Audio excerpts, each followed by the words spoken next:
ایک بار مدینے کے پاس ایک جنگل کے اس پار ایک غریب بیوہ عورت رہتی تھی جس کا شوہر جنگ میں شہید ہو گیا تھا۔ وہ بہت تنگ حالی میں تھی اور 2 دنوں سے بھوکی تھی۔ جب حضرت محمد صلی اللہ علیہ وسلم نے اپنے صحابہ سے اس کی مدد کرنے کو کہا تو حضرت فاطمہ رضی اللہ عنہا نے یہ بات سن لی۔ انہوں نے بنا کسی کو بتائے خود 2 روٹیاں اور کچھ کھجور تیار کیے اور اس عورت کی مدد کے لیے اکیلے ہی نکل پڑیں۔ 2 جنگل کے شیر کے ساتھ سمواد۔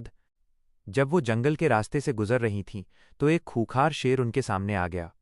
حضرت فاطمہ ذرا بھی نہیں ڈریں اور پرسکون آواز میں شیر سے کہا، تارانکن، اے جنگل کے شیر، تو بھی اللہ کی مخلوق ہے اور میں بھی۔ میں اللہ کے حکم سے ایک بھوکے کو کھانا کھلانے جا رہی ہوں۔ اللہ کے حکم سے شیر کی زبان کھل گئی۔ اس نے اپنا سر جھکایا اور کہا، اے خاتون جنت، میں آپ کو نقصان پہنچانے نہیں بلکہ آپ کی حفاظت کے لیے آیا ہوں۔ اس کے بعد وہ شیر حضرت فاطمہ کی نگہبانی کرتے ہوئے انہیں بیوہ کے گھر تک لے گیا۔ 3 بیوہ کی دعا اور چرواہے کا واقعہ۔ حضرت فاطمہ نے بیوہ کے گھر پہنچ کر اسے کھانا دیا۔ وہ عورت رونے لگی اور اللہ کا شکر ادا کیا۔ واپسی کے سمے ایک چرواہے نے یہ منظر دیکھا کہ شیر ایک عورت کی حفاظت کر رہا ہے۔ بعد میں اسی شیر نے چرواہے کو اللہ کے رسول کے پاس جا کر کلمہ پڑھنے کی نصیحت دی۔ جب وہ چرواہا نبی کریم صلی اللہ علیہ وسلم کے پاس پہنچا تو آپ پہلے سے ہی جانتے تھے کہ اسے شیر نے بھیجا ہے۔ 4 شام کی شہزادی کا ہردے پریورتن۔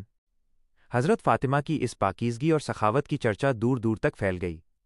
ایک بار ایک امیر ملک کی شہزادی ان سے ملنے مدینہ آئی۔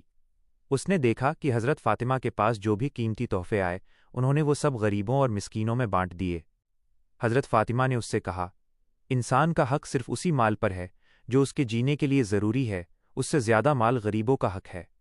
یہ سن کر وہ شہزادی اتنی پربھاوت ہوئی کہ اس نے اپنی راجسی زندگی چھوڑ دی اور خود بھی غریبوں کی سیوا میں لگ گئی۔ 5 حسن اور حسین کی لکھائی کا فیصلہ۔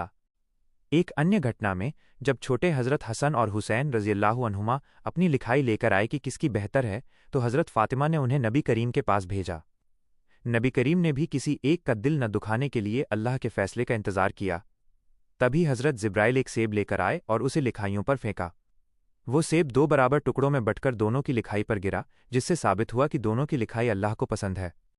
نشکرش، یہ واقعہ ہمیں سکھاتا ہے کہ جو اللہ کے راستے پر چلتا ہے اور انسانیت کی سیوا کرتا ہے، اللہ اس کی مدد کے لیے درندوں کو بھی محافظ رکشک بنا دیتا ہے۔ ویڈیو دیکھنے کے لیے لنک